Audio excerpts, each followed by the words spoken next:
Selamat datang Yunda. Mohon maaf lahir dan batin Yunda Fadlia Prakasi. Ya, mohon maaf lahir dan batin juga. Assalamualaikum warahmatullahi wabarakatuh. Sehat, Dek Mirza? Iya, alhamdulillah sehat. Saya juga ini mohon maaf sama Kak Rasid Pusadan ini. Selama ini membuat keributan dan kegaduhan di grup. Halo Kak Rustam, bagaimana kabar Pak Kaban? Alhamdulillah sehat. Pak Kaban. Alhamdulillah sehat. Kak Rasid, selamat Kak Rasid. Tadi saya lihat di FB ada tunangannya Dokter Caca ya. Selamat Kak Rasid. Jangan lupa diundang nanti. Ya. Assalamualaikum Kak Rasid. Assalamualaikum Pak Ketua PGRI, Pak Samzeni. Alhamdulillah. Waalaikumsalam. Samzeni sudah masuk Kak. Gimana Pak Ketua PGRI? Salam sehat selalu. Salam sehat. Mana ya? Joroi. New normal. Aduh. So habis berarti mana perlu lihat cuma satu mau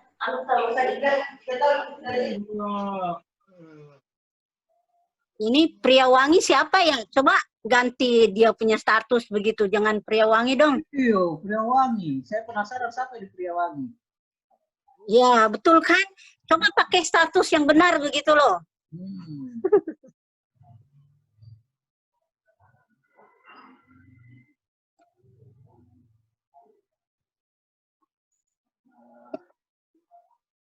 Sambil menunggu ya.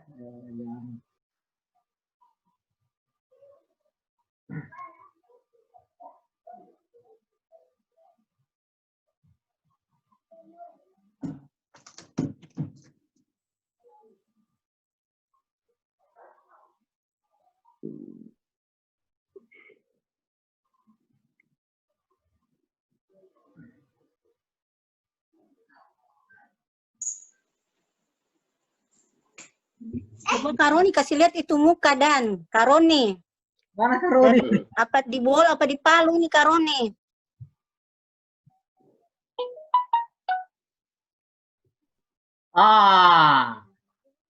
Begitu dong, kasih lihat TP muka.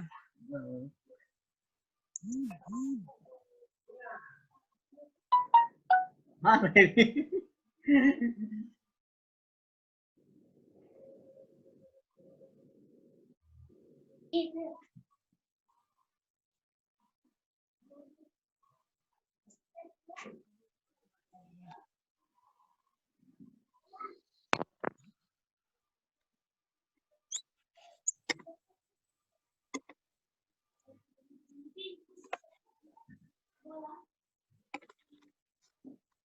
Sambil menunggu ya.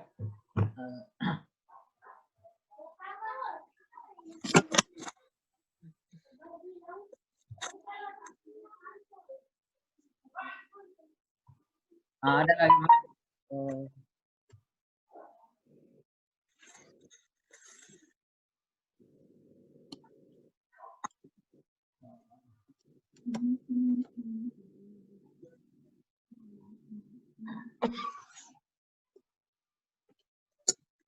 Utang, orang ganteng.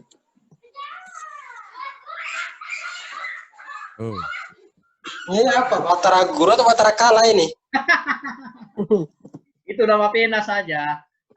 Saya perlu hati-hati juga itu. Nanti marah orang Luwu, karena saya bukan orang Luwu.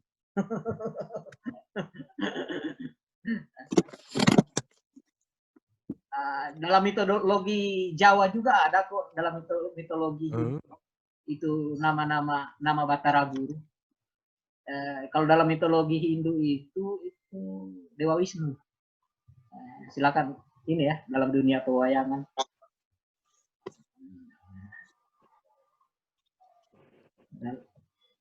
Ini Kak Andri Irwan juga karena sama-sama Batara Guru.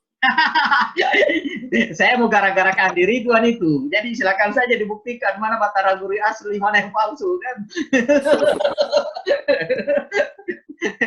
Berarti kalau yang satu Batara Guru, yang satu Batara Kala berarti.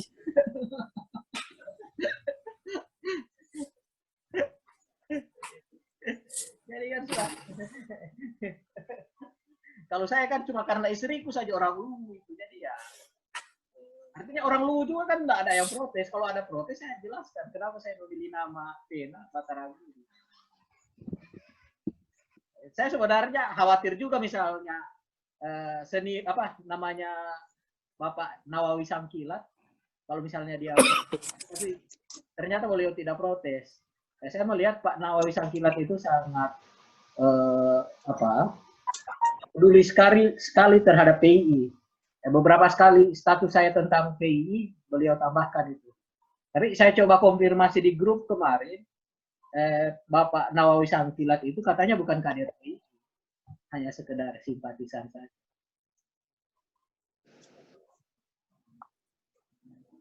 Jadi bagaimana ini, kita mulai atau masih menunggu ini Kanda Yuna? Sekalian narasumber. Ini masih ada lagi yang masuk kayaknya. Ini Ketua Korwil ini, Niken Ambongan masuk.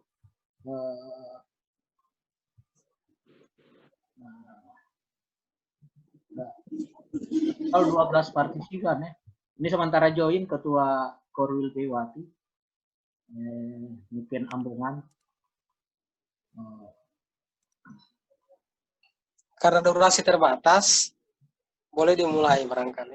Oh ya, dimulai saja dulu ya. Barangkali bisa Pak Rahmat Hidayat, bisa Rahmat Hidayat, Muhammad Rahmat untuk ini ya, menjadi host atau moderator. Mana tadi Rahmat Hidayat? Siap. Oke, saya coba cari ya. Mana tadi Rahmat Hidayat?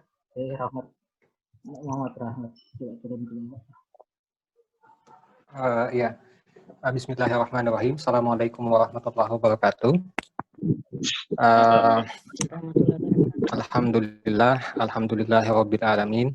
Wassalatu wassalamu ala asyrofil anbiya'i wal mursalin sayyidina Muhammadin wa ala alihi wa sahbihi ajmain. Amma ba'd. Pertama-tama saya mengajak kepada kita semua yang hadir dalam forum Zoom meeting ini untuk memanjatkan puji dan syukur kehadirat Allah Subhanahu wa taala yang dengan limpahan rahmat dan kesehatannya sehingga kita masih diberikan kesempatan untuk hadir bersama-sama dalam ruang virtual ini dalam rangka halal bil halal, refleksi Hari Bangkit PII ke-73 tahun 1441 Hijriah. Salawat dan salam tak lupa pula kita aturkan kepada junjungan kita Nabi besar Muhammad SAW beserta para keluarga dan sahabatnya tercinta. Baiklah, Kanda, Yunda, dan beserta halal bihalal virtual Pelajar Islam Indonesia Sulawesi Tengah yang dirahmati Allah.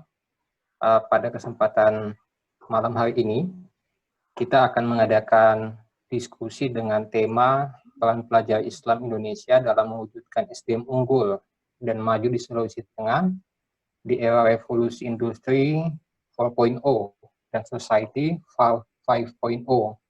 Nah, ini judulnya agak dahsyat ini. Dan telah hadir bersama kita pada kesempatan kali ini 5 orang pembicara. Yang pertama adalah Saudara Fahmi Yusuf Mustaqim, yang dalam hal ini menjabat sebagai Ketua Umum Pelajar Wilayah Pelajar Islam Indonesia Sulawesi Tengah. Mungkin juga sudah bergabung dengan kita pada kesempatan kali ini. Kemudian pembicara kedua, Kanda Insinyur Abdul Rashid Kusadan, Ketua Umum Keluarga Besar Pelajar Islam Indonesia Sulawesi Tengah. Dan yang ketiga adalah Kanda Syamzaini, SPD MSI, yang saat ini juga yang beberapa bulan kemarin baru saja dilantik sebagai Ketua Umum PGRI Sulawesi Tengah. Dan yang keempat ada Saudara Dadang Hidayat, SE, yang dalam hal ini adalah Direktur Utama Indo Data Graha Praktisi Ekonomi Digital. Dan yang terakhir ada Yunda Dr. Padria Palakasi, yang saat ini menjadi konsultan ya di Ditjen PAUD Diktasmen Kementerian Pendidikan dan Kebudayaan RI. Baik, untuk singkat waktu, mungkin langsung saja kita mulai diskusinya. Saya tawarkan dulu mungkin kepada yang paling muda ya, Ketua Umum Pelajar, Ketua Umum PW, Saudara Fahmi. Mungkin sudah ada ya, Fahmi? Berhalangan beliau, Fahmi? karena di kampung halaman kayaknya. Oh, berhalangan ya? Iya. Oke. Tadi saya kontak, belum masuk. Di Sojol, kampungnya. Baik. Agak sulit jaringan. Oke.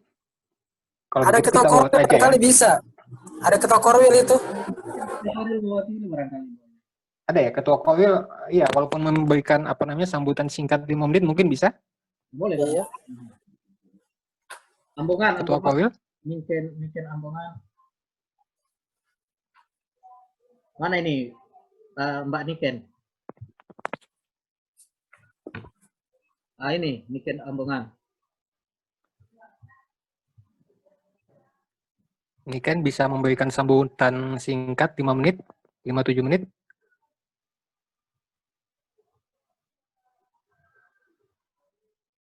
Oke, langsung saja ya. Kalau begitu kita skip ke pembicara yang kedua.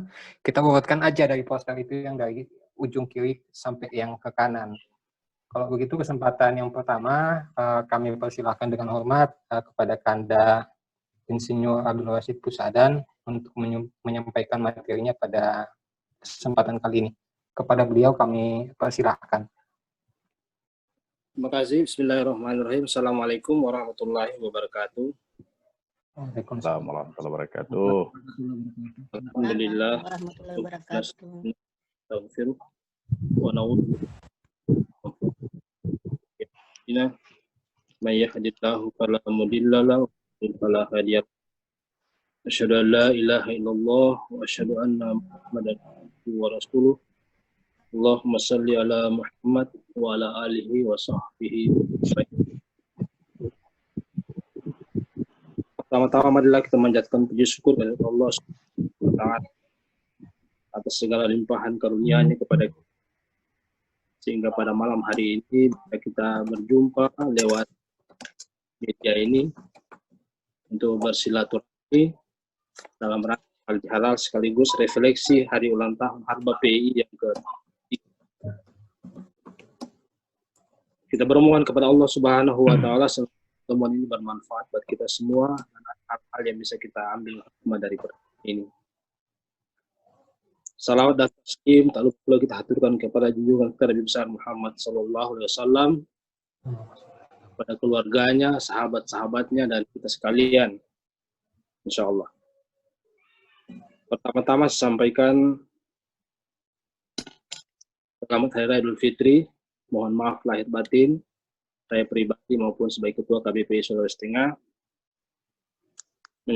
Mohon maaf bila ada hal-hal yang salah, yang hilaf selama ini, mohon dimaafkan. Yang saya hormati, pertama Ketua PGRI Sulawesi Tengah hadir juga malam hari ini. Ada Pak Dadang dari Surabaya, Dadang Hidayat. Kemudian Pak Tam Effendi,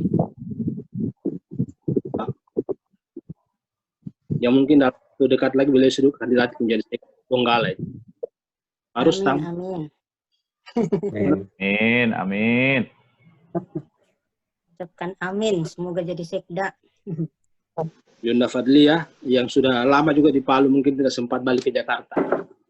Jadi Palu ya? Ya, baru pulang dari Sulawesi Barat, Kanda. Oh, Sulawesi Barat. Ya. Yang jelas ya, saya lebaran sama ibunda di sana.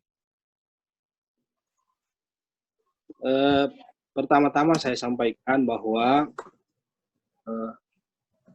kondisi saat ini memang kita dalam keadaan prihatin dengan mewabahnya virus corona. Mudah-mudahan ambil hikmah dari kejadian ini. Banyak hal yang perlu menjadi renungan kita dalam kondisi ini. Yang paling melekat kita semua sebagai umat Islam, ketika kita dilarang untuk salat di masjid, apalagi di bulan puasa yang kemarin, kita berharap betul pada bulan suci Ramadan itu dengan pahala yang berlipat ganda, tapi ada keterbatasan kita untuk beribadah. Saya pertama kali beberapa saat yang lalu ketika ada surat edaran, dan pada saat itu Gubernur Sulawesi Tengah juga menyatakan bahwa untuk sementara waktu masjid itu tutup. Saya tidak sempat melaksanakan salat Jumat. Ya, alhamdulillah cuma satu kali saja kita salat Jumat, salat Zuhur pada saat itu. Selebihnya alhamdulillah sampai salat Jumat. Sekalipun pindah-pindah masjid. Mudah-mudahan juga teman-teman bisa mengambil hikmah dari kejadian ini. Banyak sekali hal yang menjadi renungan kita dalam kejadian ini. Mudah-mudahan kita semua bisa mengambil pelajaran yang bisa kita jadikan sebagai cambuk kita di dalam berjuang, memperjuangkan Islam. Rekan-rekan semua saya hormati. Saya kira itu dulu barangkali sebagai pengantar dari saya. Nanti kita lanjutkan lagi dengan diskusi berikutnya. Terima kasih. Assalamualaikum warahmatullahi wabarakatuh. Waalaikumsalam warahmatullahi wabarakatuh. Demikian ya, tadi pengantar singkat dari Kanda Abdul Rashid. Mungkin sebentar kita bisa lanjutkan dengan diskusi yang lebih panjang. Kemudian untuk kesempatan yang selanjutnya kami berikan kepada Kanda Samzaini yang dalam hal ini adalah Ketua Umum PGRI Sulawesi Tengah. Kepada beliau, waktu dan kesempatan kami persilakan. Terima kasih banyak. Assalamualaikum warahmatullahi wabarakatuh. Alhamdulillah wa syukurillah wa la haula wa la quwata illa billah. Yang saya hormati, saya banggakan Kakanda saya, Pak Abdul Rashid Pusadan, Kanda Roni, sahabatku Rustam Effendi, Bu Padlia. Ini masih terkenang waktu kita bikin SII di SMA 5. Setelah itu tidak pernah ketemu, ya. Dan Adinda, Mirza, Bahtiar, dan seluruh rekan yang hadir pada malam hari ini. Sebelum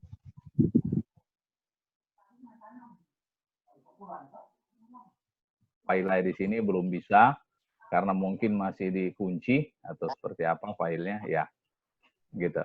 Tapi tidak apa-apa, saya tidak akan terlalu panjang lebar karena saya lihat di grup juga Adinda Mirza sudah menyampaikan share materi saya yang seyogyanya akan saya bawakan pada saat dialog pendidikan di 4 Mei kemarin, tetapi ada kendala teknis yang terjadi sama Adinda Mirza karena saat itu telah lahir putri tercintanya. Alhamdulillah. Semoga menjadi Piwati. Amin. Nah, selamat ya Adinda Mirza sudah mendapatkan putri yang insya Allah menjadi soleha. Amin. Amin, amin, amin. Amin. Kakandaku sekalian yang saya hormati dan dirahmati Allah SWT, atau kalau tidak mungkin bisa ditampilkan supaya kita enak yang saya mau bicarakan. Oke, saya coba ini ya. Iya, kalau bisa. Kalau tidak ada apa-apa, terpaksa saya lihat file lagi. Ya, judul yang saya tawarkan itu adalah peran serta pelajar Islam Indonesia dalam menyiapkan pendidikan karakter. Saya kadang-kala menyampaikan di manapun saya berada, apabila saya membawa materi tentang pendidikan karakter, saya menambahkan karakter Islam, begitu. Kenapa saya menyampaikan seperti ini? Artinya supaya jelas karakter apa yang akan kita mau sampaikan. Selaku kita pelajar Islam Indonesia, saya tidak pernah sampai sekarang menyampaikan bahwa saya alumni atau KB. Saya mengatakan selalu saya adalah pelajar Islam Indonesia. Selalu saya katakan begitu. Sehingga lagunya pun sampai sekarang saya masih ingat itu. Nah, itu. kobarkan semangat 4 Mei, berjihad di jalan Allah, tegakkan kalimat ilahi di persada Indonesia. Hai PII, maju terus maju, kobarkan uhuwah Islamiyah, dan seterusnya. Saya sangat luar biasa sekali ketika seperti itu. Ya, jadi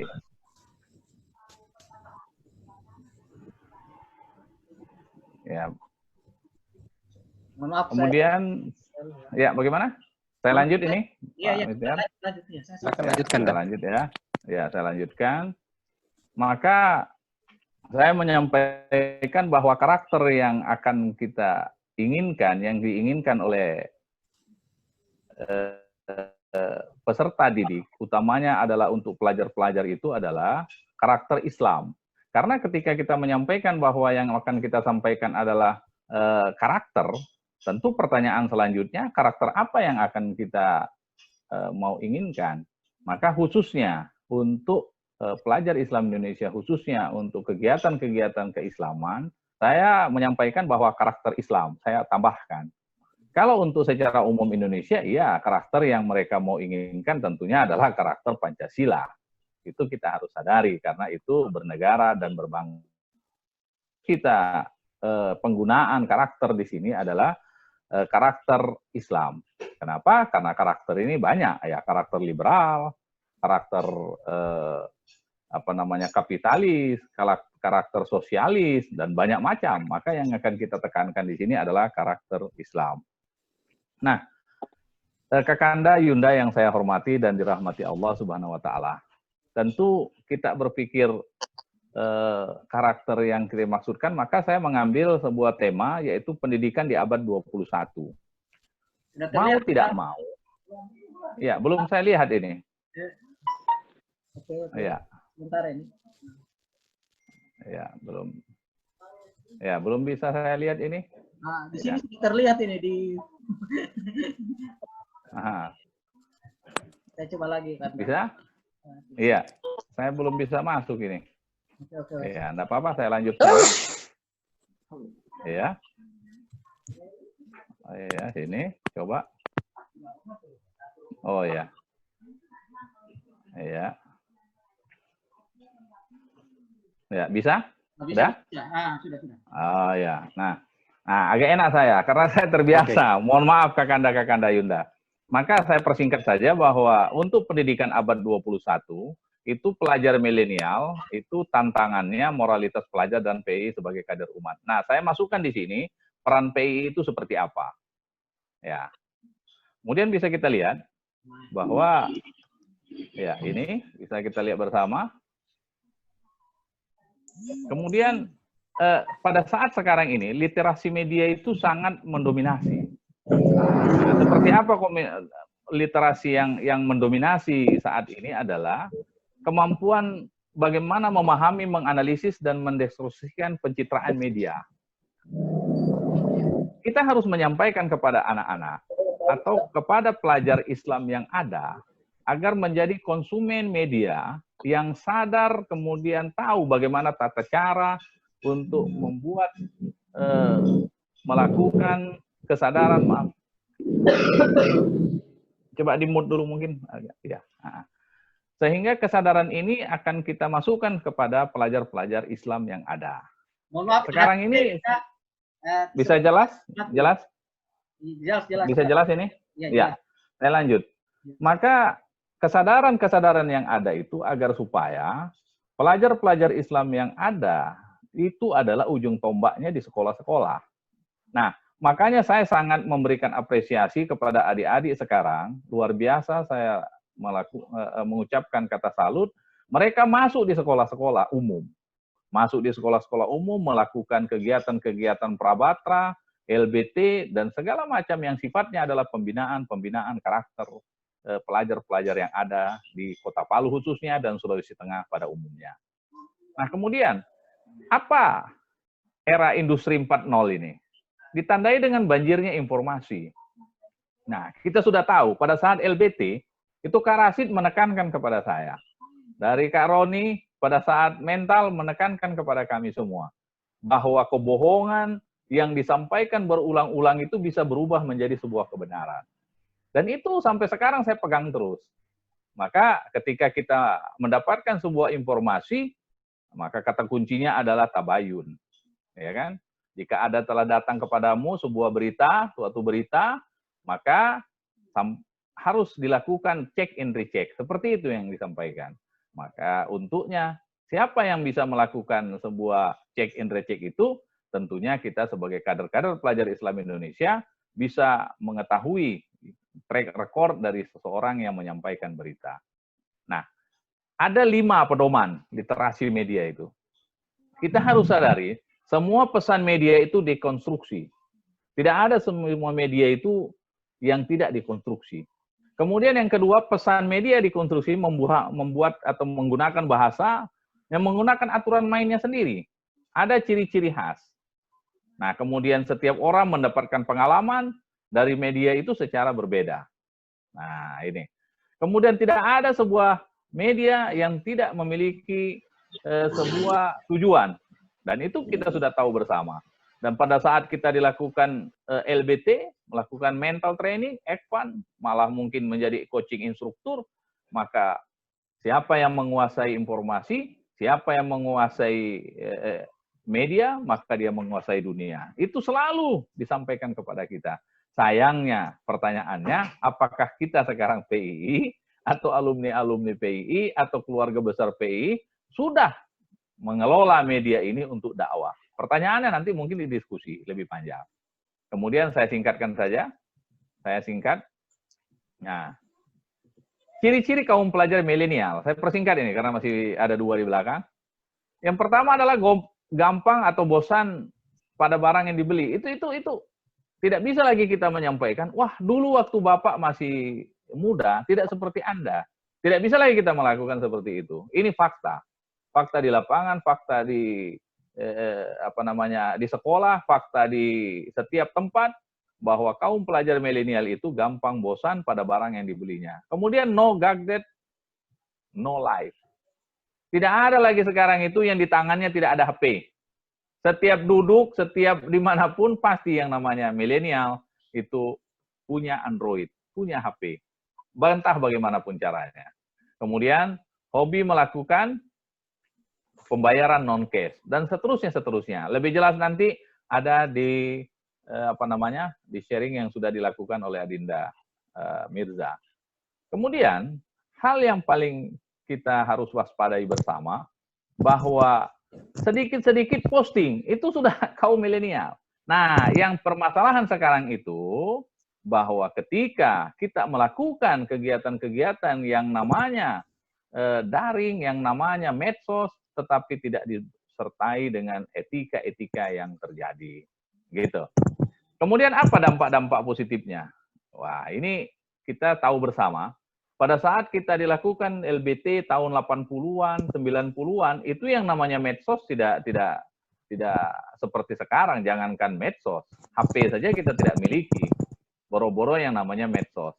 Nah, maka selalu belajar dan mengajar itu luar biasa. Sampai saat ini sangat berpengaruh kepada otak maupun mindset dari para pelajar itu. Tetapi di samping yang namanya positif-positif tadi, dampak negatifnya pun tentu sangat luar biasa. Kita lihat bersama, Bapak Ibu sekalian, Kakanda dan Yunda yang saya hormati dan dirahmati Allah Subhanahu wa taala. Pertama adalah menurunnya kualitas moral siswa. Kita lihat bagaimana seorang pelajar yang, maaf kalau saya katakan, menjual dirinya, kita lihat di berita-berita, untuk hanya menginginkan Android. Karena mereka melihat bahwa kalau tidak Android yang serba canggih, itu seakan-akan status sosial mereka di bawah.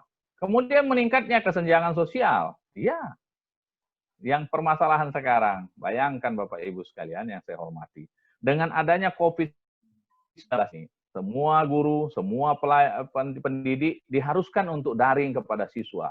Bapak Ibu tahukah bahwa tidak semua pelajar mendapatkan atau memiliki yang namanya Android? Ada Androidnya, tetapi apa lagi yang terjadi? Mereka tidak memiliki pulsa. Nah, Maka dengan adanya dampak interaksi global, 4.0 ini meningkatkan kesenjangan siswa. Tergerusnya kebudayaan lokal.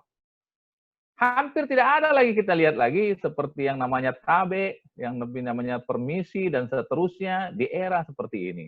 Kenapa? Karena seakan-akan langsung dilihat pada saat 1 detik, 1 menit sudah kelihatan daerah-daerah yang lainnya yang mereka akan ikuti bersama. Kemudian munculnya tradisi cepat dan instan. Nah, saking cepat dan instannya sekarang, ditanya lagi ke Majelis Ulama Indonesia, bisakah orang nikah dengan metode daring? Bayangkan itu. Ini luar biasa lagi. Cepat dan instan. Nah, yang tadinya 9 bulan 10 hari, dia bagi sudah 4 bulan dia gosok supaya selesai. Dapat cepat dan instan. Nah, yang paling menyedihkan komersialisasi pendidikan. Dengan adanya keadaan yang seperti ini, jor-joran pendidikan, itu kita tidak menutup mata. Tetapi tentunya tidak kita samakan semua. Tidak mungkin kita generalisir semua sekolah. Nah, sekarang saya mau buatkan yang terakhir mungkin. Mengapa pendidikan abad 21?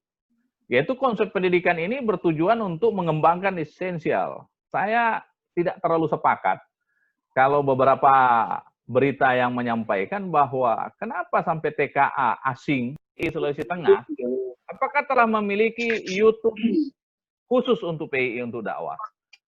Nah, ini kan bisa nyantol kita ke sana semua. Pekerjaan ini tidak bisa sendiri-sendiri. Tidak bisa kita saling ego, kemudian kita merasa senior, kita merasa yang muda itu harus tunduk kepada yang tua. Saya tidak terlalu sepakat. Kenapa? Karena yang paling dilihat adalah sesuatu yang maknanya lebih banyak di masyarakat.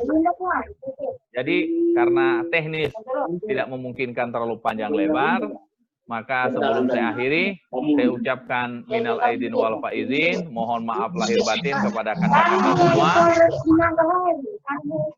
Aduh. Ya mungkin agak dimutkan sedikit.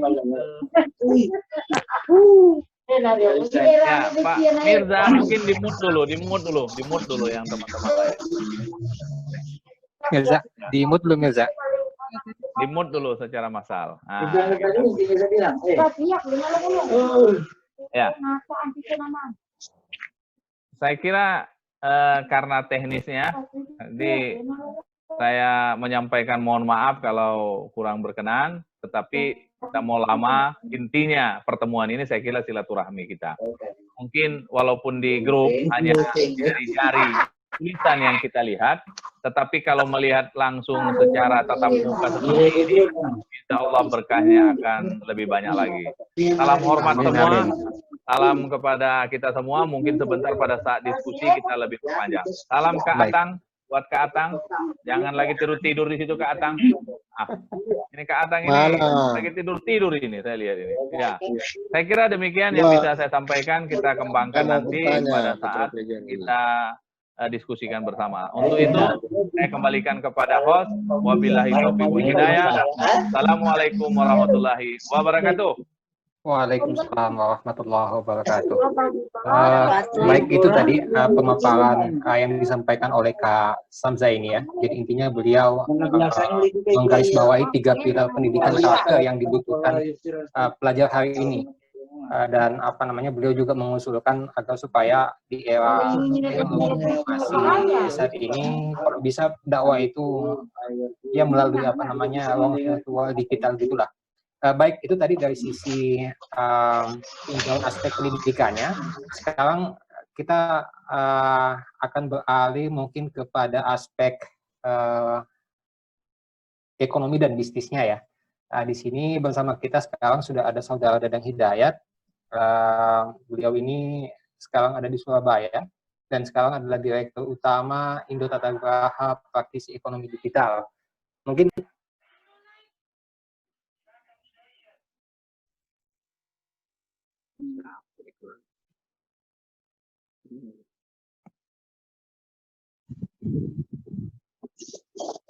audio tadi itu tulis. Oh, tadi kemut ya? Kemut tadi. Oh, kemut. Coba semua dimut dulu, biar Pak Dadangnya yang bicara begitu ya. Iya. Waktu dan tempat kepada Pak Dadang kami persilakan.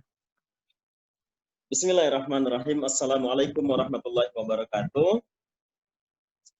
Alhamdulillah wa syukurillah la haula wala quwata illa billah. Yang kami hormati, yang saya hormati, yang saya muliakan, para senior saya yang ada di Sulawesi Tengah, Kanda Rosyid Kusyadan, Kanda Samzaini, Kanda Roni. Saya dapat banyak cerita dari Kak Akmal, instruktur saya di Lubuk. Kanda Mirza sama-sama. Kemudian juga semua Kanda Yunda yang hadir di forum ini, di ruangan ini. Saya ucapkan minal aidin wal faizin, mohon maaf lahir dan batin. Saya mengikuti LBT sampai advance itu di Sulawesi Tengah, di Lubuk Banggai tepatnya, sejak pengurus komisariat, pengurus daerah, bahkan Kribo, apa tuh Kribo? Dan alhamdulillah masuk ke Surabaya 2005 dengan satu nyali atas ilmu wawasan yang diberikan oleh PII, bahwa dunia tidak hanya di Lubuk Banggai, bahwa dunia tidak hanya di Sulawesi Tengah, ada tempat lain yang juga lebih besar yang harus kita jumpai. Nah, dari situlah kemudian impian besar itu makin terbangun sejak berada di PII. Dan sampai alhamdulillah bisa di Surabaya bertarung dengan segala kesulitan, kendala, tantangannya Surabaya, karena punya bekal yang ditanamkan oleh PII sebagai kader yang memiliki 3 karakter, muslim, cendekia, pemimpin. Jadi mental dan modal itulah yang kemudian betul-betul saya bawa ke Surabaya. Instruktur saya termasuk Kanda Akmal mengatakan, kalau kamu niatnya belajar ke Surabaya karena Allah, yakin bahwa Allah yang ada di Surabaya sama dengan Allah yang ada di Lubuk Banggai.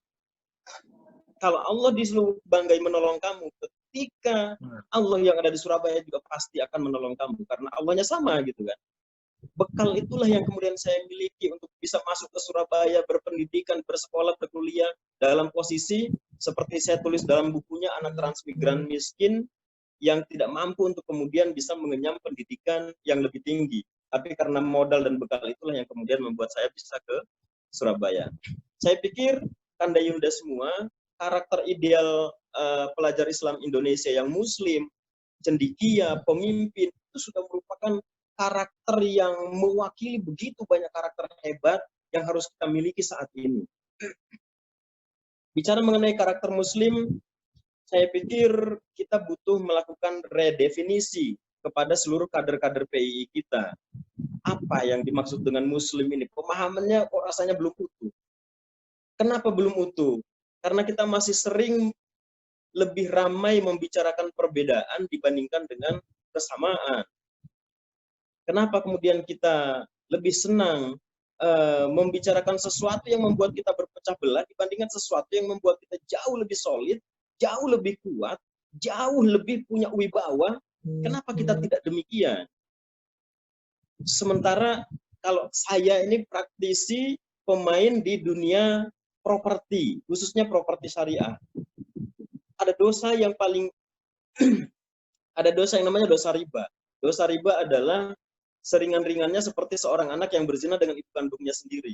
Ternyata ada dosa yang paling berat, yaitu menjatuhkan kehormatan saudaranya sendiri, termasuk memfitnah, kemudian juga menjelek-jelekan, kemudian mengkotak-kotakkan gitu kan. Itu ternyata dosa yang juga cukup besar. Kenapa kita masih sering berada di ruang itu? Termasuk pemaparan dari Kanda Zaini tadi terkait dengan bagaimana terhadap media. Alhamdulillah saya melihat hari ini media betul-betul sesuatu hal yang sangat penting. Sehingga saya sudah memulai untuk kemudian membeli media. Di antaranya adalah radio yang ada di Lubuk Banggai. Saya beli, tujuannya untuk apa? Tujuannya untuk yang pertama dakwah, informasi, dan juga kemudian bisnis. Artinya dakwah ini butuh corong untuk kemudian bisa tersampaikan. Yang kedua, bisnis kita ini harus berkembang lewat media. Yang ketiga, informasi kalau dipegang oleh orang yang salah akan digunakan media itu untuk sesuatu yang menguntungkan mereka, merugikan kita. Oleh karena itu kita harus pegang media. Gitu. Tapi lagi-lagi kalau kita tidak memiliki, kita hanya akan menjadi konsumen. Karena itu kita punya mental sebagai kader PII yang punya jiwa pemimpin, kita yang harus mimpin. Mimpin itu bukan tentang uang, mimpin itu bukan tentang kemampuan. Saya seorang developer yang sarjananya aja tidak lulus. Tapi karena PII menanamkan kepemimpinan untuk membuat sebuah perencanaan terkait dengan konsep kawasan pemukiman, perumahan, super blok yang kemudian megah, mewah, itu dibutuhkan kemampuan seorang arsitek, perencana, sipil, teknik, hukum. Nah, bagaimana kemudian kita bisa memimpin orang-orang hebat, orang-orang pintar itu? Nah, PII punya peran yang begitu luar biasa yang saya rasakan betul. Karena orang pintar dipimpin oleh orang yang tidak pintar, tidak maksimal hasil. Keadaan boleh negatif, saya pikir. Keadaan boleh sulit, saya pikir. Keadaan boleh tidak enak saat ini. Tapi kalau mindset kita positif, sikap kita positif, insya Allah hasilnya juga positif. Termasuk di antara yang kemudian kita masih sering untuk kemudian butuh menanamkan kepada generasi pelajar Islam Indonesia adalah impian. Mereka mau kemana? Impian kader Muslim, pemimpin, cendekia itu harus betul-betul kita tanamkan ke dalam diri kader pelajar Islam Indonesia. Bahwa kita harus memimpin negeri ini. Kalau sudah berbicara mengenai impian, maka tidak ada pilihan kecuali tandang ke gelanggang walau seorang. Naik ke ring, bertarung, dan kemudian menang. Kalau Kanda Mirza sudah mencalonkan menjadi bupati, tidak ada pilihan untuk mundur kembali. Bertarung dan menang, gitu kan. Nah, ini kader PII rasanya harus memiliki komitmen itu, kemudian kita sebagai komunitas saling menguatkan. Termasuk Kanda Yunda mohon doa. Saya meyakini dengan seyakin-yakinnya bahwa Allah berdasarkan persangkaan hambanya. Kalau kita yakin dan percaya bahwa Allah Maha menjawab doa, maka bismillah kita hanya menjalankan niat, sisanya Allah yang akan menyelesaikan. Saya menyampaikan dalam doa di Padang Arafah bersama dengan dua bidadari saya, ibu dan istri saya akan menjadi orang Indonesia terkaya tahun 2030. Bukan untuk saya, untuk umat, untuk Islam, untuk bangsa, untuk negara ini.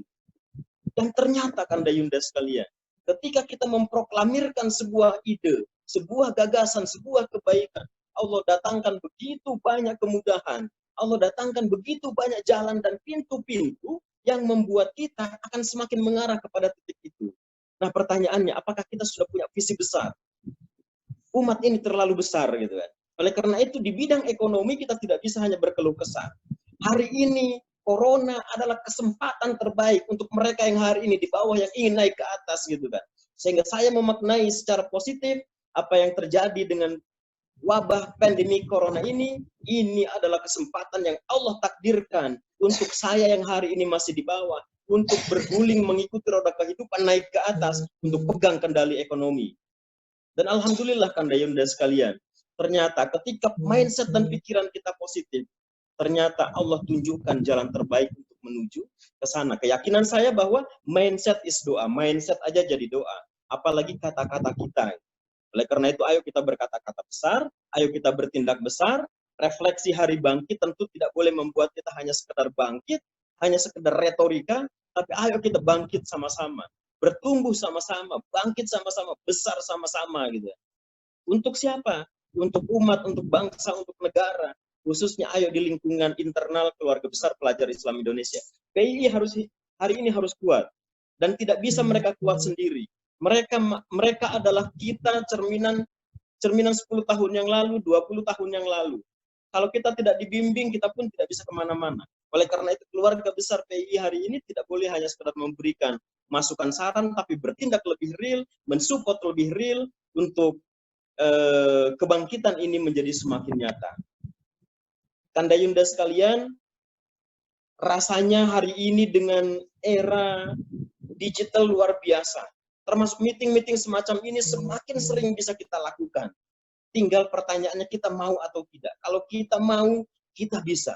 Kalau kita tidak mau, seperti apapun peluangnya, kita tidak akan pernah bisa kemana-mana dan tidak bisa berbuat apa-apa. Oleh karena itu, bagaimana kita saling support?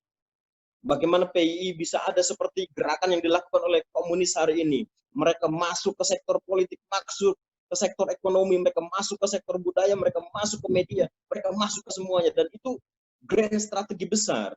bukan sesuatu yang dilakukan oleh personal, tapi grand strategi dengan think tank yang besar. Sehingga senior-senior keluarga besar bagaimana sudah mulai merencanakan. Anak-anak kader PI, khususnya pengurus wilayah, jangan sampai selesai struktur, mereka bingung mau kerja apa. Kenyataannya masih begitu. Bingung mau kemana, belum menemukan jati dirinya. Mau ke bisnis tidak bisa, mau ke politik juga masih nanggung gitu kan.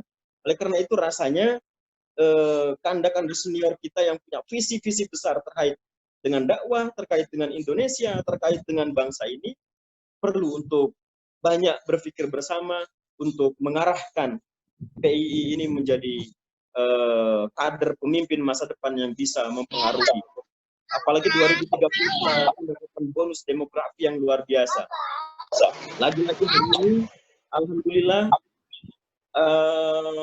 tidak bermaksud sombong, tapi ternyata untuk mendapatkan ratusan miliar, triliunan, itu adalah sesuatu hal yang bisa dan mudah.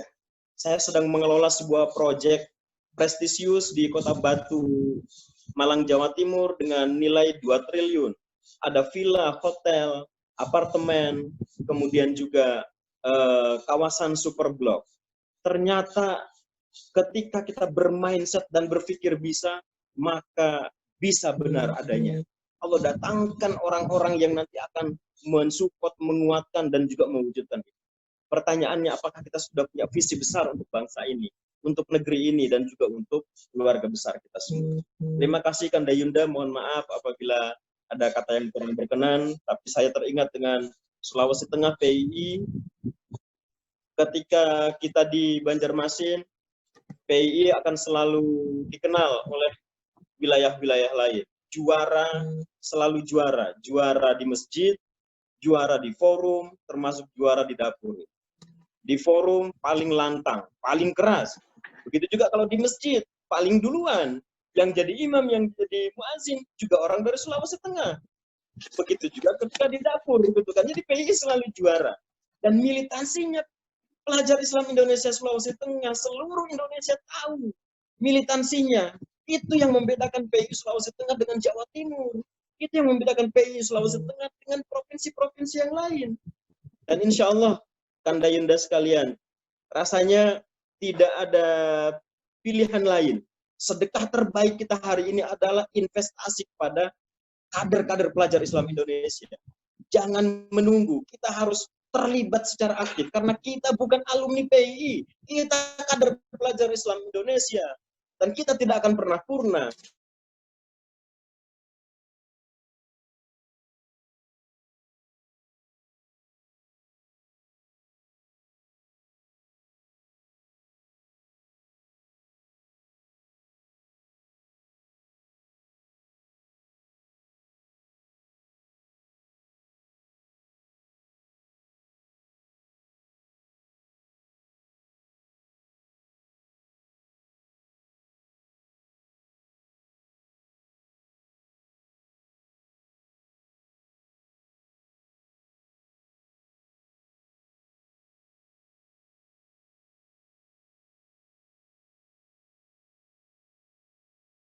Lima menit masih tetap jalan, nggak tahu bagaimana ininya.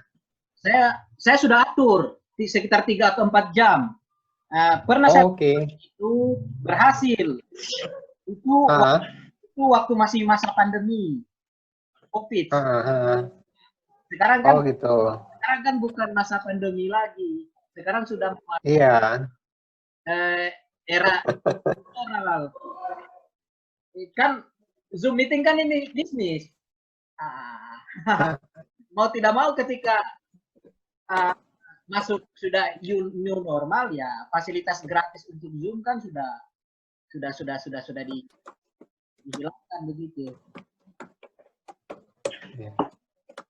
Saya sudah setting itu sekitar 4 jam. Iya, ada memang pengaturannya. Tidak banyak yang tahu. Cuma itu ya. Mohon di mute. Kapan dia belum masuk ya?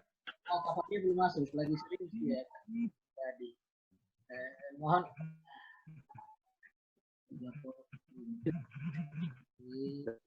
ini sementara Joy kapan dia Pak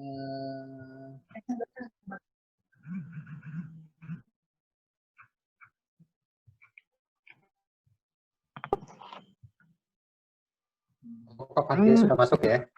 Sudah masuk. Baik, sambil menunggu teman-teman yang lain bergabung kembali bersama kita, silakan kepada Kanda dan Yunda sekalian bagi yang ingin mengajukan pertanyaan atau tanggapan. Dari siapa dulu ini? Belum ada ya? Oh, Kak Sam sudah masuk. Dadang. Nah, sementara. Oh, sebentar. Ya.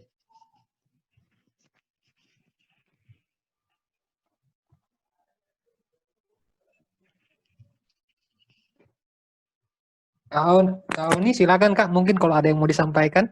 Ya, karena ini kayaknya banyak unek-uneknya. Silakan kau nih, atau Kanda yang lain.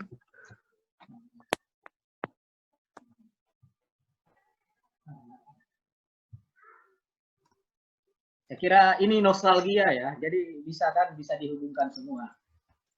Mungkin bisa situasi di grup misalnya, perkembangan sekarang ini yang dicoba dihubungkan, toh.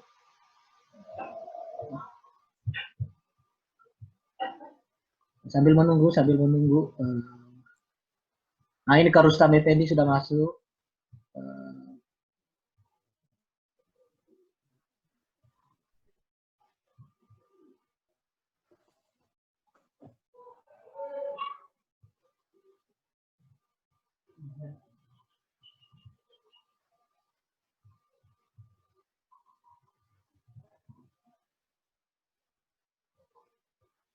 Sambil menunggu ya,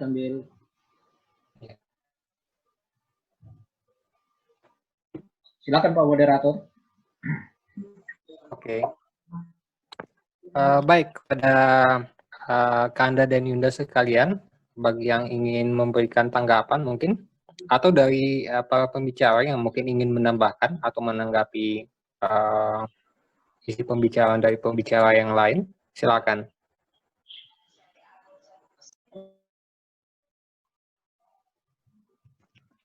Ya, mungkin sedikit saya mengusulkan. Ya, silakan Kanda. Ya, mohon izin dulu dari moderator. Ya, saya kira untuk produktivitas apa yang disampaikan Kanda Rashid, bahwa hal-hal yang seperti itulah yang mungkin kita di awal tadi itu, bahwa menyikapi COVID, betapa banyaknya informasi-informasi yang simpang siur. Nah, mungkin yang namanya di grup WA itu terbatas. Ketik itu kalau kita salah melakukan titik koma dan jeda, si pembacanya pun akan berbeda pengertiannya dengan maksud yang ditulis. Maka saya menyepakati Kak Rashid, mungkin kita tiap bulan ada, atau ya maksimal lah tiap bulan ada pertemuan pengajian atau apa, sehingga hal-hal yang mungkin menjadi saran atau keinginan-keinginan para KB itu tersalurkan. Kalau di WA itu seperti saya bilang terbatas, hanya informasi-informasi yang bersifatnya urgen, yang sifatnya silaturahim. Ketika menjelaskan panjang lebar, nah pembaca juga salah membaca, yang menuliskan titik koma juga tidak jelas, akhirnya terjadi miskomunikasi. Jadi saya menyarankan dalam kesempatan ini mungkin nantinya diprogramkan. Kenapa? Ruhnya kita umat Islam ini ya kalau tidak ada pengajian atau apa, ya susah. Kenapa? Kita harus samakan dulu persepsi. Nah, ketika persepsinya sudah berbeda, nah ini sudah akan beda juga kita dalam memahami berbagai sikap. Kenapa? Contoh COVID. Ada yang di antara rekan-rekan PII atau adik-adik PII atau bahkan KB-KB-nya, itu menyikapinya kan berbeda COVID ini. Ada yang menganggap, wah kalau begitu wah cocok, sudah tidak usah kita sholat Jumat umpamanya. Ada lagi yang sholat Jumat. Nah baku habis di WA, akhirnya tidak jelas. Nah, jadi ini kepada Kanda ketua KB ini saran saya. Terima kasih. moderator. Terima kasih Kanda Sam. Saya kira ini usulan yang sangat bagus sekali. Kalau boleh tiap sebulan sekali ada pertemuan minimal virtual seperti inilah dalam kondisi COVID-19. Ya memang apa namanya kesannya beda ya. Kesannya beda.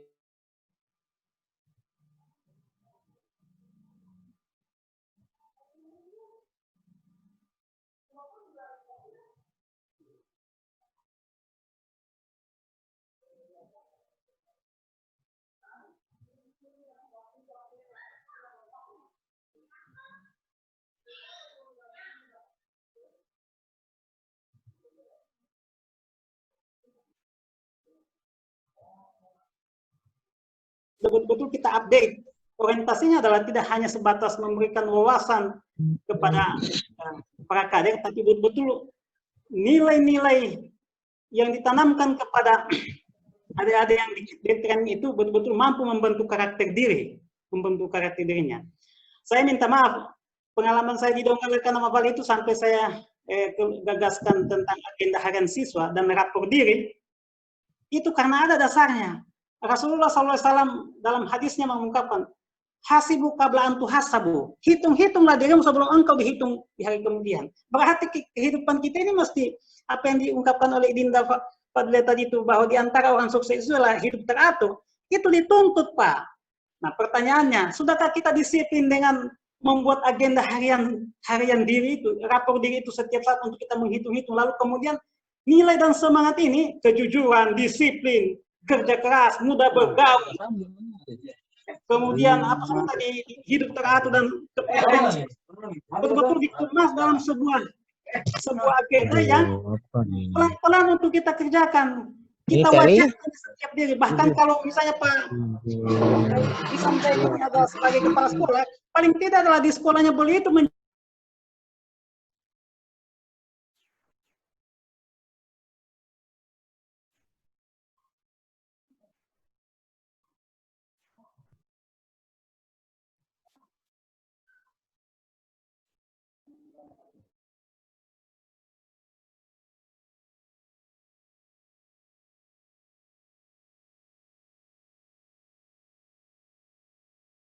oleh teman-teman narasumber, paling tidak bisa memberikan nilai tambah bagi kita untuk menyadarkan kita, iya ya sudah kuliah saya ini, dan seterusnya.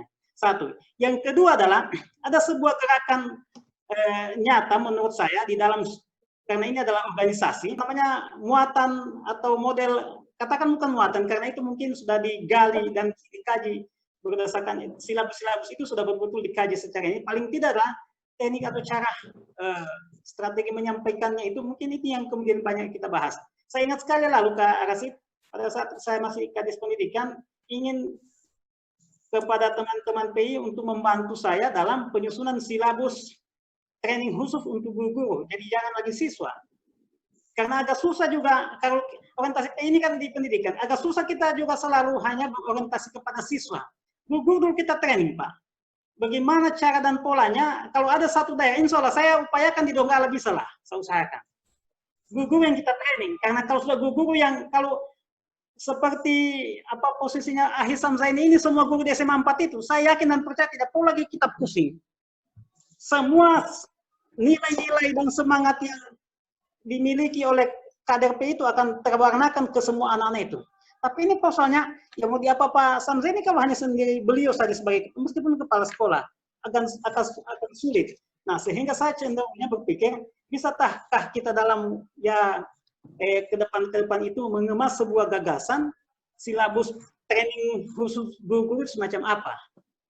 Nah, sehingga kalau ini kemudian jadi, inilah yang mewadahi, maksudnya memberikan penguatan kepada sekolah, sehingga kita tidak perlu lagi, tidak terlalu sulit lagi bagi daerah yang tidak ada pemikiran pemerintahnya untuk menguatkan itu, ya dengan gugunya itu sendiri dia melakukan secara internal. Nah, ditambah lagi dengan ya kita masuk dalam sistem pemerintahan sehingga gagasan-gagasan dan pemikiran itu bisa kita kemas.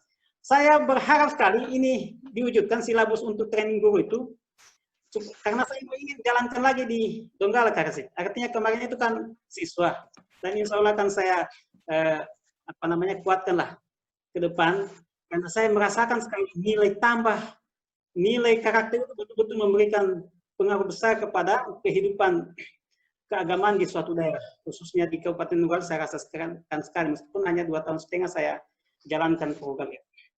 Saya kira demikian untuk masukan kepada forum ini, dan sekali lagi saya berharap sekali mungkin kita wujudkan, merumuskan silabus training untuk guru-guru itu. Bagaimana model silabusnya, pendekatannya semacam apa, ya kita wujudkan lah. Saya kira dengan ada kemarin juga Pak Profesor kita dari Kanda siapa kemarin saya lupa, yang waktu kami undang di Wisma Donggala itu juga mungkin kita bisa berikan, meminta masukan-masukannya beliau sehingga ada kemasan itu. Bahkan kalau kemudian PI bisa setelah guru bisa dirumuskan sebuah konsep atau silabus untuk pembinaan mental karakternya, mungkin juga masuk kepada bagaimana kemudian ke ASN-nya. Ya pelan-pelan lah, tapi paling tidak ada gagasan kesan sehingga sistem pengkaderan kita itu tidak lagi kita terlalu sulit hanya karena persoalan izin tidak persoalan izin saja untuk melaksanakan itu sudah menjadi sebuah kewajiban di setiap institusi itu. Saya kira demikian sementara. Assalamualaikum warahmatullahi wabarakatuh. Waalaikumsalam warahmatullahi wabarakatuh. Ya, terima kasih masukannya kepada Kak Ustadz Effendi. Beliau menawarkan agar supaya KBPW Sulawesi Tengah itu menggagas pembuatan silabus ya untuk training guru. Ini mungkin ditujukan kepada Kakak ya. Kakak sama aja dulu ini. Atau yang lain. Kakak.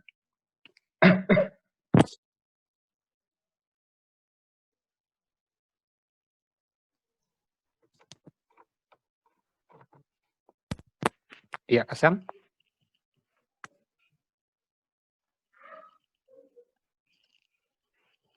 Halo, tes. Iya, Kasam. Iya. Oh iya. Saya kira bukan saya tadi. Ya, jadi apa yang disampaikan dengan insya Allah calon sekap kita ini, itulah strategisnya. Jadi, dan kemarin itu Adinda Sarlin dan teman-teman maupun KB-KB yang lain melaksanakan Donggala Kanama Vali, ya itu kalau nggak salah itu yang diputuskan oleh Pak Rustam pada saat Kadis, itu langsung bergema. Nah, kalau seandainya dari guru-guru memang bervariasi, tidak bisa kita paksakan bahwa ketika guru-gurunya nanti menyampaikan ke siswa dalam konteks ke-PIN memang tidak bisa. Tetapi kalau di tahun 90-an itu ada namanya wawasan imtak. Wawasan imtak itu yang mungkin harus digagas kembali di kabupaten kota saat ini. Nah, kira-kira begitu. Artinya setiap guru yang beragama Islam memiliki kewajiban semaksimal mungkin melalui mata pelajarannya masing-masing untuk menyentuh nilai-nilai ilahiyah. Begitu mungkin. Jadi kalau dulu tuh 90-an ya Pak Rustam ya, zamannya kita dulu, waktu kita masih guru, Pak Rustam masih di SMA 3, saya di SMA 2, SMA 6, waktu itu ada namanya wawasan imtak. Nah, jadi tidak harus yang melakukan dakwah keislaman itu guru-guru mata pelajaran agama Islam. Tetapi guru yang beragama Islam itu memiliki kewajiban melalui mata pelajarannya. Tapi pertanyaannya, nah itu, apakah semua kabupaten kota itu ya seperti Pak Rustam kadisnya dan calon sekap nanti? Ini persoalannya. Maka tepatlah apa yang dikatakan tadi, bahwa untuk melakukan sebuah dakwah, efektivitas itu melalui kekuasaan. Tidak bisa. Jadi mau bilang alergi kepada kekuasaan, 200 kali naik podium, baca ramah, maaf tidak mengecilkan penceramah kita, itu tidak akan efektif kalau tidak ada kekuasaan. Mau ngomong-ngomong, kalau tiada doi, kalau ekonomi di bawah, seperti Pak Dadang bilang, siapa? Ente siapa? Komius siapa? Isema iko. Isema. Tidak ada orang mau lihat, tapi kalau dia tunjuk itu dengan pakai yang namanya fortune, kemudian langsung muncul di masjid, orang melihat. Minta maaf ini dengan tidak mengecilkan yang lain, keikhlasan. Tetapi sudah dikatakan bahwa mencegah kemungkaran itu ya dengan kekuasaan, dengan lisan, baru doa. Nah, kekuasaan efektif itu di mana? Iya di pemerintahan. Kalau sekapnya kepala dinas seperti Pak Rustam semua, nah inilah makanya ketika ada KB-KB yang kebetulan nantinya, itu seperti Adinda Mirza, calon Bupati Toli-Toli, push itu, framing itu, Amin. Semoga jadi bupati. Kemudian ke Adinda Fadlia, tidak usah terlalu lama di Jakarta, datang langsung menjadi minimal di Dinas Provinsi Sulawesi Tengah supaya ada kader kita. Jangan biarkan Minarni Nonci sendiri, kasihan Kabid PKLK di situ. Ya kan? Harus begitu. Nah, kemudian Kota Palu. Nah, yang mau tampil katakanlah komitmen dengan KB-KB. Nah, kita yang PNS kan tidak bisa komitmen begitu. Tetapi bagi yang KB-KB yang kebetulan Kak Rasid kan pemain. Nah, itu kan bawa saja komitmen. Kalau Iu jadi wali kota, jadi kepala dinas, masukkan ini. Jadi tidak bisa lagi yang namanya tidak melakukan seperti itu. Kemudian media massa, seperti disampaikan tadi, betul, media sosial. Sekarang orang terlalu lagi suka membaca koran. Cuma karena yang namanya koran, ya apa boleh buat, dicetak. Ya kan, bukti otentiknya ada. Tetapi sekarang dalam hitungan menit, hitungan detik, orang sudah bisa tahu informasi seluruh dunia. Maka sekarang, adik-adik PII atau KB-KB PII untuk mendakwahkan, memperkenalkan PII itu media sosial. Nah, bikin pelatihan media sosial untuk dakwah PII khusus ini. Tidak boleh lagi sendiri-sendiri. Mirza sendiri berjuang untuk Bupati Toli-Toli. Push itu. Kan? Dikemas, bikin pelatihan, Adinda Mirza. Mungkin minggu depan atau 2 minggu depan kami bikin pelatihan cara bermedsos. Begitu. Jadi kalau dikenal ada buzzer RP, kami jangan buzzer RP, buzzer Mirza, buzzer Batara Guru. Kira-kira begitu seperti Kang Dadang bilang tadi itu. Artinya dakwah jalan, ekonomi juga jalan. Kira-kira begitu, Tabe. Jadi begitu Pak Sekap. Insya Allah. Amin, amin. Ya Rabbil Alamin. Iya, terima kasih tanggapannya Kak Zam. Amin. Jadi sudah ada beberapa usulan ya yang kira-kira mungkin ditawarkan untuk dilaksanakan oleh KBPW Sulteng. Yang pertama tadi perlu ada pertemuan bulanan rutin via Zoom atau bagaimana lah. Kemudian yang kedua itu agar supaya dibuat pelatihan ya dakwah melalui media sosial, karena memang hari ini apalagi di kalangan milenial 80% itu melihat media lewat internet ya, bukan media-media cetak seperti buku atau koran kayak beberapa tahun yang lalu. Oke, silakan mungkin dari yang lain ingin memberikan masukan atau tanggapan. Dari Kak Rasid dulu. Boleh saya tambah sedikit? Oh, silakan Kanda, silakan. Iya, silakan. Ya. Terima kasih sekali ini Pak Aisam Zaini. Beliau ini mengingatkan saya dengan beliau ini adalah dulu memang adalah fasilitator Imtak. Nah, ya, betul sekali tadi. Saya sependapat. Jadi saya tidak tuntut mesti harus bermerek, mereknya adalah PII. Sebab jujur, ya di Donggala itu khususnya di sekolah itu ada masih guru-guru yang alergi lah. Mereka paham sebetulnya trik gerakan-gerakan PII itu semacam apa organisasi ini, komitmennya dan sikap dan gagasannya. Jadi, pertama adalah saya sependapat, orientasinya adalah peningkatan keimanan dan keren PII. Ya, orientasinya peningkatan keimanan dan ketakwaan. Wah, ini luar biasa ini Pak Samzain ini. Apa itu? Yang saya maksudkan adalah penggagasnya itu adalah orang-orang PII. Dan insya Allah, Donggala siap untuk menjadi pilot project. Insya Allah. Tepuk tangan dulu, merdeka. Semangat. Ya, saya rasakan memang itu agak susah. Di zamannya kita mencari peserta itu memang berat, Pak. Selalu dicurigai. Ada apa lagi? Trennya apa lagi? Dan seterusnya. Ya, insya Allah. Jadi, apa yang disampaikan oleh Ahsan Zaini tadi, insya Allah. Donggala siap. Makanya saya berharap teman-teman PII melalui lembaga ini, KBPI yang dikomandai oleh Kak Rasid, membantu kami lah. Paling tidak kalau ada sudah satu bentuk percontohan, nah ini yang kemudian kita wajahkan kepada tempat lain. Insya Allah niat yang baik itu selalu Allah mudahkan. Dan tidak mungkin suatu ketika akan jadi booming di setiap tempat. Yang kedua, saya sangat-sangat sependapat masing-masing kita adalah berkiprah sesuai dengan kita fokus saja di masing-masing kita. Mas Dadang betul-betul dia orientasinya adalah menggapai sebuah impian dalam sisi ekonomi. Silakan menjadi milioner pada tahun yang ditentukan itu. 2030. Ya, 2030. Kita dukung dan kita berikan support. Karena biar bagaimana juga kita bicara tentang program keumatan ini, nah mungkin juga kita hanya dengan dakwah, nah mungkin juga kita hanya dengan sebuah kebijakan, tapi harus bernilai finansial. Maka, dan saya yakin dan percaya ketika semua kader PDI, Karasit mungkin fokusnya Karasit adalah di partai politik, itu juga penting. Tidak boleh kita indahkan, tidak ada satu lini kehidupan pun yang menafikan semua kemampuan itu untuk mendukung, menguatkan ini organisasi. Justru saya berpikir adalah keberagaman profesi yang kita jalani dengan nilai komitmen kekaderan yang sudah tumbuh di dalam diri sejak kita di training sampai saat ini, itulah modal utama dan modal paling besar untuk kemajuan organisasi ini. Saya yakin sekali. Nah, sehingga mari kita masing-masing menguatkan semua peran kita dengan catatan kemudian kita sinergikan. Kalau kemudian saya di birokrasi, Pak Samreni di pendidikan, Ibu Dinda Fadlia juga di pendidikan, Mas Dadang juga di ekonomi, ada Karasit di politik. Ayo, di mana titik temunya ini? Yang betul-betul orientasinya adalah umat. Nah, itu yang kemudian banyak mungkin kita diskusikan.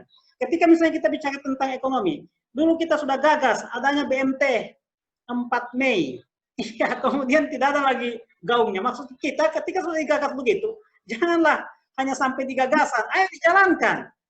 Nah, semacam itu maksud kita. Tidak usah terlalu banyak-banyak, paling tidak setiap kita juga orientasi saat ini harus berpikir tentang sekretariat. Ya, saya yakin dan percaya kalau semua kita, makanya saya katakan bahwa mari kita masing-masing menguatkan profesi kita, fokus dengan itu, dan lewat profesi yang kita geluti itulah kita memberikan kontribusi kepada organisasi ini.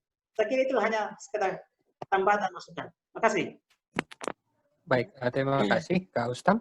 Oke, silakan kepada Saudara Mirza Bahtiar. Speakernya di-on-kan dulu. Speaker, Mirza. Oke. Oke. Tidak lama lagi waktu berakhir ini. Mohon nanti ini ya, kita lanjut lagi. Ini Zoom ini luar biasa. Oke, saya coba sedikit menambah. Saya mohon maaf ini kepada Ketua Perhimpunan KB dan terutama kepada senior-senior saya di PI. Mungkin saya sebagai buronan ya bagi KBPI di grup WA ya, karena setiap selalu buat ulah, buat keributan dan selalu dikeluarkan dan kemudian dimasukkan kembali di dalam grup. Saya kira saya coba-coba menggunakan gaya-gaya koboi ya. Saya kira harus berani memang saya seperti itu ya, karena ya kurang lebih karakter saya dan juga saya implementasi teori dan ilmu saya begitu. Bisnis saya ya, ada hubungannya juga dengan organisasi, ada hubungannya juga dengan sosial media. Jadi sebelum fokus ke tema ya, saya melihat bahwa ada diskusi yang kurang produktif begitu di grup WA itu, yang saya lihat selama ini. Diskusi kurang produktif, yang tidak sehat begitu, dan kebanyakan juga KB kita mudah sekali termakan isu-isu hoax begitu, tanpa menimbang dengan rasional ya informasi yang ada begitu. Sehingga kemudian dan suka juga mengungkit-ungkit masa lalu begitu, produk sejarah yang saya kira juga tidak relevan untuk didiskusikan lagi, bukan didiskusikan, diperdebatkan dan dipertentangkan itu di wilayah internal pribadi begitu. Contoh misalnya seperti Syiah dan Sunni dan lain sebagainya. Nah saya urusan Syiah dan Sunni ya saya di PI Sulawesi Tengah di KPI saya melawan perdebatan dialog tidak sehat itu dalam bentuk pertentangan menyebabkan terpecah belahnya KBPI begitu. Karena saya adalah korban dari produk itu. Yaitu produk Syiah dan Sunni kan, konflik Syiah dan Sunni kan pasca kepemimpinannya Kandamus Mulyadi. Saya coba sedikit ulas pasca kepemimpinannya Mus Mulyadi beralih ke Indar, kemudian ada semacam gerakan yang gerakan yang kemudian sampai di level KB itu ada semacam boikot terhadap pembiayaan kegiatan-kegiatannya PI dalam hal ini PW Sulawesi Tengah. Dan saya pada waktu itu aktif di PW Sulteng pada waktu itu. Saya terakhir jabatan saya adalah sekretaris umum ya, Supriyadi M. Hasim pada waktu itu. Saya agak kurang srek dengan beberapa KB tertentu yang suka mengungkit Syiah dan Sunni begitu. Bagi saya itu merusak organisasi begitu. Karena kami susah maju, kami susah berjalan dengan baik karena konflik internal itu. Kalau soal pembiayaan mungkin kami bisa mandiri begitu. Tetapi ketika serangannya itu dari internalnya KB itu terus terang mengganggu psikologi dan kerja-kerja kami begitu di PW. Padahal PW pada waktu itu pada masa Mus Mulyadi sudah PI Sulawesi Tengah sudah termasuk organisasi yang maju dan berkembang begitu. Tinggal dikembangkan lagi. Masalahnya adalah konflik Syiah dan Sunni itu yang coba dihembuskan begitu. Padahal sudah PI sudah ada di daerah-daerah. Makanya saya melakukan perlawanan. Kebetulan coba diungkit lagi di grup WA. Saya tidak coba sebut siapa namanya ya. Ya saya melakukan pressure ya. Saya melakukan perlawanan terhadap itu. Perlu sesuatu yang lebih produktif karena hal-hal seperti ini yang menyebabkan kemunduran di PI. Sehingga pada waktu itu ya alhamdulillah Kasam itu sering bersama saya dengan Sarlim pada waktu itu mengisi materi PI ya. Kasam itu dari training. Bahkan kemarin kami sempat menginisiasi, Kasam juga terlibat itu, sampai terbentuknya pengurus daerah Kota Palu begitu. Mewakili semua pengurus OSIS yang ada di Kota Palu. Itu kita training secara berstruktur dan berjenjang itu. Kasam salah satu pematerinya yang terus datang kepada kami begitu. Pada waktu itu Kasam kepala sekolah kalau tidak salah di SMA Muhammadiyah. Pertama dari guru di SMA 2, guru fisika, kemudian kepala sekolah di SMA 2. Kasam, Kamas Udin, kemudian Kasurahman Cinu dan lain sebagainya begitu. Itu terlibat ya kita tetap striker lah ya, melawan, membuat kegiatan. Cuma pasca kami ya pasca saya dan teman-teman itu kan mengalami sedikit kemunduran PW Sulteng itu mungkin faktor tidak terbiasa saja ya mengurus kegiatan dan lain sebagainya. Maka kasihan itu tahun 2010 itu saya miris sekali ya anak pengurus daerah Kota Palu itu karena pembiayaan mereka itu sampai mengurus training itu ngamen begitu. Ngamen. Yuda siapa itu? Yuda dokter siapa? Lutfia Salahuddin itu yang agak dekat dengan PD Kota Palu. Sekitar tahun 2011 kalau tidak salah. Ikut terlibat langsung membantu kader-kader, kemudian bahkan ikut memarahi. Tidak boleh katanya kader-kader itu ngamen, bikin malu keluarga besar saja dan lain sebagainya. Itu efeknya sampai ke situ loh. Nah, padahal PI itu punya kontribusi yang positif bagi pembangunan Sulawesi Tengah begitu. Saya mohon maaf, saya ini di training karena pengaruh senior PI. Saya kira Rahmat Hidayat, Muhammad Rahmat tahu itu karena itu Ibu Aiman, mungkin Ibu Aiman Yunus itu semua anak SMA 1 Toli itu diancam nilainya 5 itu. 5 agama. Kalau dapat nilai agama nggak lulus itu. Nggak naik kelas. Makanya SMA 1 itu tiap minggu itu kegiatan prabasic. Kemudian tiap libur semester itu kegiatannya training PI. Tiap liburan semester ya. Makanya satu SMA 1 itu setiap buat training itu pesertanya sekitar 400 begitu. Sekitar 400, dan kader SMA 1 Toli-Toli itu kecuali Kristen, Hindu, Buddha itu bukan kader PII itu. Nah, alhamdulillah karena kegiatan PII nggak ada itu yang generasi yang pergaulannya salah itu, karena terkonsentrasi kegiatan ke hal-hal positif. Sabtu Minggu apa? Kegiatan prabesis. Jadi terkondisi. Jadi kegiatan-kegiatan yang hedonis dan lain sebagainya nggak ada kurang begitu, sehingga PII membantu guru, membantu orang tua dalam mendidik anak begitu. Pasca PII dibekukan dan lain sebagainya kan, ya sehingga saya pulang kampung, saya kurang lebih 2 tahun di Toli-Toli. Kemudian Pak Joko Widodo ya, lewat narasi beliau SDM unggul Indonesia maju, saya melihat itu beberapa kebijakannya beliau. Ini bukan berarti saya mendukung Pak Joko Widodo loh ya, bukan itu. Saya melihat bahwa di visinya beliau dekat dengan tujuannya PII begitu.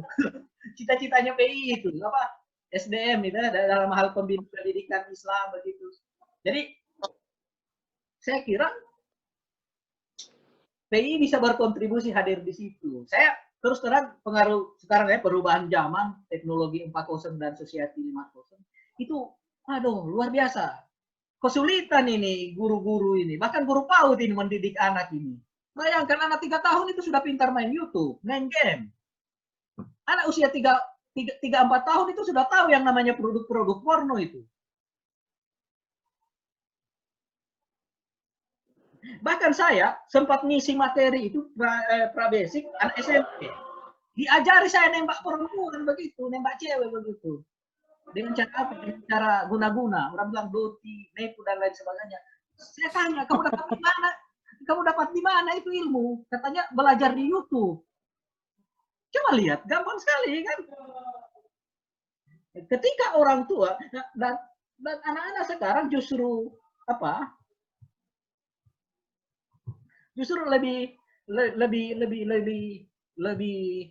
mudah, lebih pandai menggunakan sosmed daripada orang tua. Sehingga saya kira, makanya kemudian saya berapa kali pressure, saya cuma kasih tahu bahwa moderator mungkin ini sudah larut, mungkin bisa disimpulkan. Iya. Hari ini jangan, maksudnya ini kali mungkin ada sesi-sesi berikutnya begitu ya. Baik, ini sudah baik. jam Ya. 22 ya. Iya. Iya, karena waktu dan juga sudah 3 kali kita putus koneksi ini, jadi mungkin langsung kita ini saja Kak, kepada Kanda Wasit ini mungkin kita bisa usulkan agar supaya pertemuan yang semacam ini bisa diadakan. Iya, bisa diadakan. Ya, closing statement-nya. Iya. Terima kasih. Ya, terima kasih. Saya sudah catat semua penyampaian dari beberapa tadi narasumber. Iya. Saya kira bagus sekali. Asam Said, kemudian Dadang, terus Fadliyah, dan ada beberapa tadi masukan-masukan dari cukup bagus. Saya berharap nanti kemudian ini diskusi tidak selesai sampai di sini. Karena saya berpikir kalau situasinya sudah agak bagus ini, mungkin lebih bagus pertemuan langsung tatap muka. Karena ini sangat penting sekali, ada beberapa tadi masukan-masukan yang cukup bagus untuk kembangkan kembali ke anak-anak PI. Mudah-mudahan ada perwakilan dari PWPI Sulawesi Tengah ini yang hadir dalam diskusi ini, sehingga bisa mencari masukan tadi. Saya kira cukup bagus sekali. Kemudian juga ada hal yang perlu saya luruskan tentang pernyataan tadi dari Adinda ini. Mirza, terkait masalah ya. Kenapa kemudian KB itu agak keras tentang Syiah itu? Karena begini, kita bukan melihat ajaran Syiah itu sendiri. Tapi memang persoalan SIA ini kemudian kemarin itu yang membuat PWPI Sulawesi Tengah itu vakum. Hampir tidak ada PWI Sulawesi Tengah itu. Beberapa kegiatan-kegiatan itu PWPI pada saat itu diambil alih oleh KBPI karena sudah tidak ada pengurus-pengurus PWPI pada saat itu. Jadi kita coba membangun kembali pengurus wilayah pada saat itu. Dari puing-puing itu, kehancuran pada saat itu karena masuknya unsur itu. Jadi trauma itu PI tentang SIA itu. Saya kira kalau kita diskusi soal SIA itu panjang urusannya itu. Iya. Karena saya punya literatur juga tentang SIA itu cukup banyak. Saya dulu memiliki literatur tentang SIA itu lebih dari 100 buku pada saat itu. Saya mempelajari tentang SIA. Tapi saya kira bukan saatnya kita diskusi. Saya berharap kemudian kenapa kemudian KB-KB pada saat itu sangat a priori kepada kegiatan-kegiatan PI pada saat itu. Karena ada beberapa orang itu yang memang keras. Iya. Selama kau masih ada SIA di PWP itu, saya tidak akan berikan sumbangan. Ya, ada memang. Jadi kita coba dengan kejadian seperti itu. Jadi saya berharap untuk diskusi seperti itu mungkin yang kita kembangkan di sini. Saya lebih cenderung tentang beberapa masukan-masukan tadi, terutama tadi disampaikan Kak Rustam. Di Donggala itu memang pernah ada program lalu itu yang tertinggal karena beliau tiba-tiba dipindahkan dari Kadisdikjar itu dipindahkan ke Bapeda sehingga ada program yang terbengkalai pada saat itu yang sudah disepakati. Ada rencana pada saat itu kita akan melaksanakan semacam PKP seluruh Kabupaten Donggala. Itu bagus sekali pada saat itu. Dan kegiatan-kegiatan PI pada saat itu sangat luar biasa di Kabupaten Donggala ketika beliau menakodai di kegiatan itu. Bahkan Pak Rustam berani menyampaikan bahwa anak-anak itu tidak diberikan ijazah SMA itu kalau tidak mengikuti kegiatan training.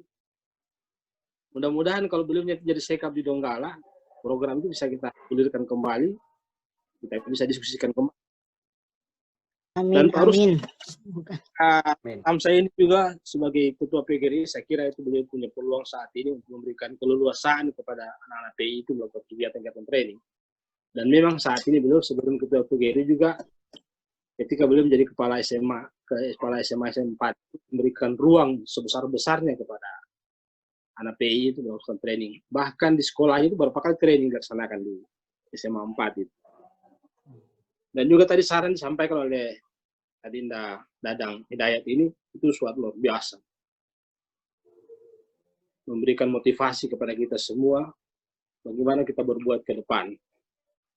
Kepada Adinda Fadlia juga dan masukan-masukan tadi cukup banyak. Saya sudah catat semuanya. Insya Allah satu saat nanti saya akan kumpulkan seluruh PWPI Sulawesi Tengah ini untuk menyampaikan tentang saran-saran dari Kanda dan Yunda semua ini.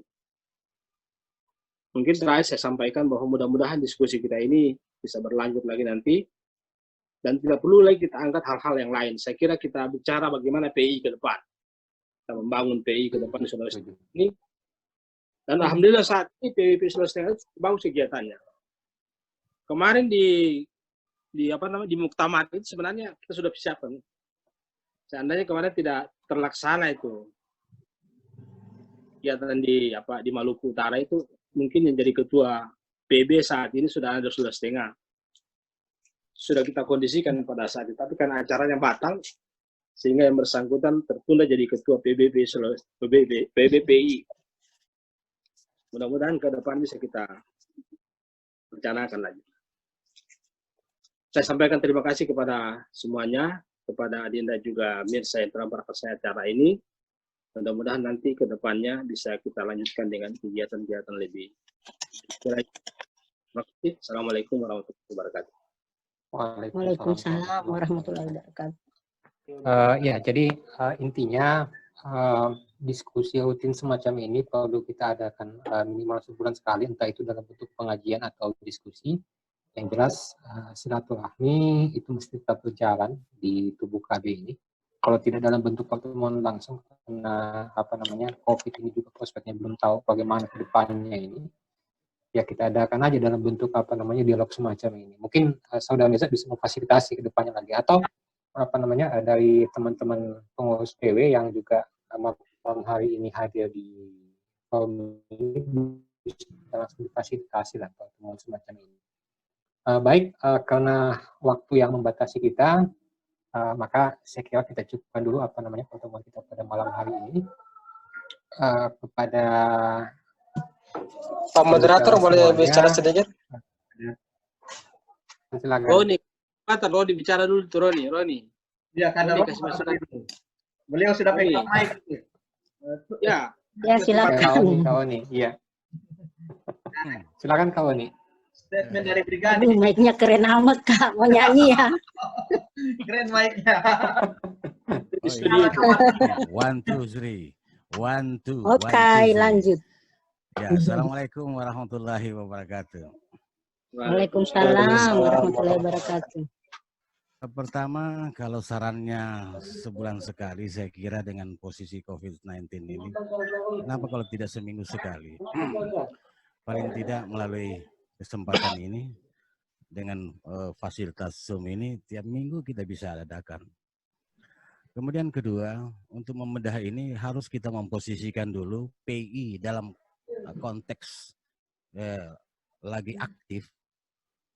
Dan kita bicara PI, bagaimana PI yang sementara aktif dan PI atau KBPI yang sudah tidak aktif. Khususnya kepada yang sudah tidak aktif, katakanlah sudah KBPI, saya sangat sepakat dengan apa yang disampaikan oleh Saudara Rustam bahwa kita memposisikan diri sesuai dengan kapasitas dan kapabilitas kita. Misalnya, Dadang dengan kapasitas kemampuan manajer ekonominya, Saudara Rashid dengan posisinya sebagai ya katakanlah politisi, Saudara Rustam dengan kapasitas sebagai pejabat di Kabupaten Donggala. Khususnya Rustam, Om Rustam ya, soalnya sudah putih juga rambutnya. Ya, saya memantau terus Anda punya perkembangan selama Anda jadi pejabat di sana dan saya mengapresiasi walaupun secara tidak langsung. Itu luar biasa. Kemudian yang lain-lain. Saya kira apa yang sudah dijalankan karena itu lebih kepada personal, kemampuan. Jadi itu refleksi daripada kemampuan output kader PI kemarin-kemarin sehingga melahirkan seorang Rustam, seorang Rashid, seorang Dadang dan lain sebagainya. Lalu bagaimana dengan PI yang sementara aktif, yang sementara memegang jabatan struktural? Saya tidak melihat gaungnya, lebih kepada romantisme sejarah selama ini. Terjadi perdebatan seperti yang apa diungkapkan oleh Mirza tadi, yang saya pikir juga tidak bermanfaat. Saya juga khususnya kepada kader PI yang masih aktif, perlu menciptakan satu isu. Jadi isu nasional itu yang harus kita bawa. Bukan kita menjadi apa ya, kita onani pribadi gitu.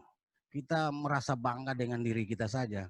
Tapi bagaimana kita membuat isu, kemudian itu menggaung dan diharapkan kader-kader PI yang masih aktif itu biarkan mereka setelah di training, dilatih di kelas, biarkan mereka kita lepas untuk latihan langsung di lapangan. Karena teori yang baik itu adalah praktek.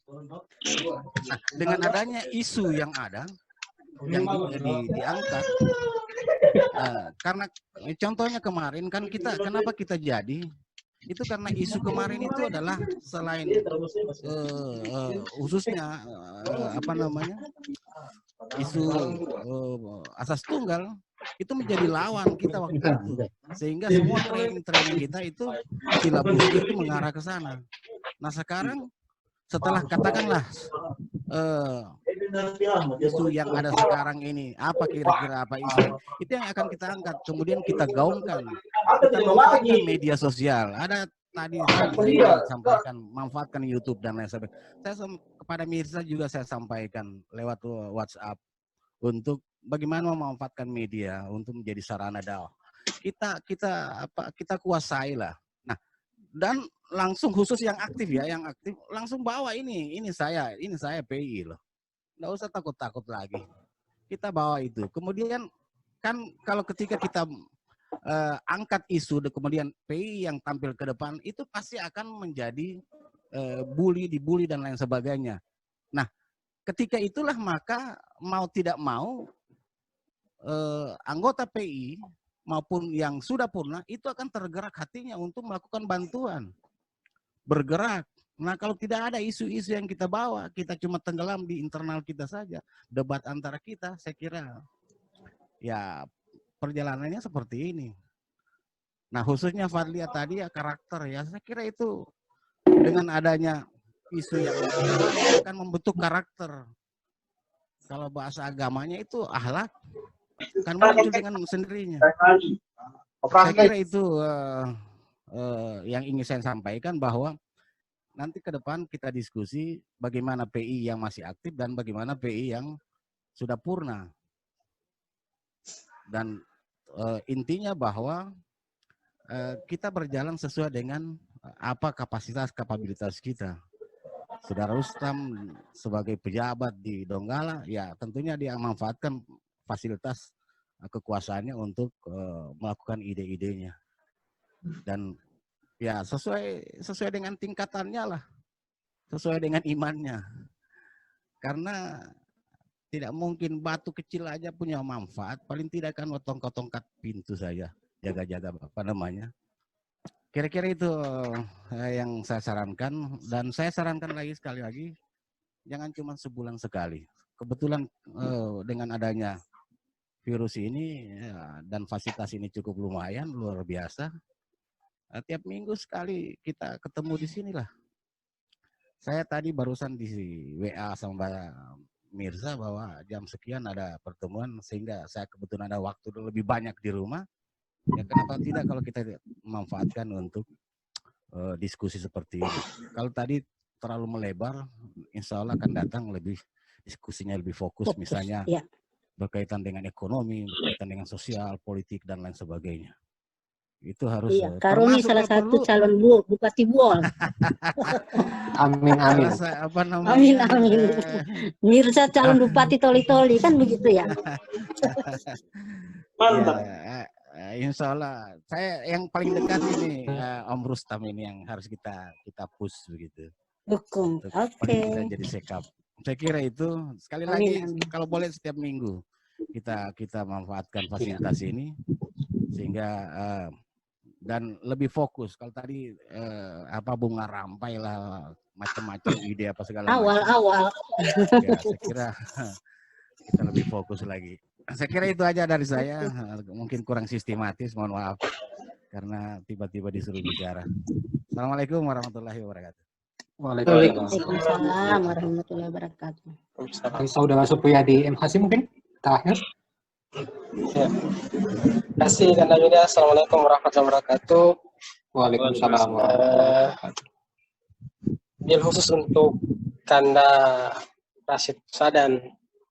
Ya, jadi saya sedikit menyentil saja persoalan masalah ya mungkin kalau bisa disebut masa lalu.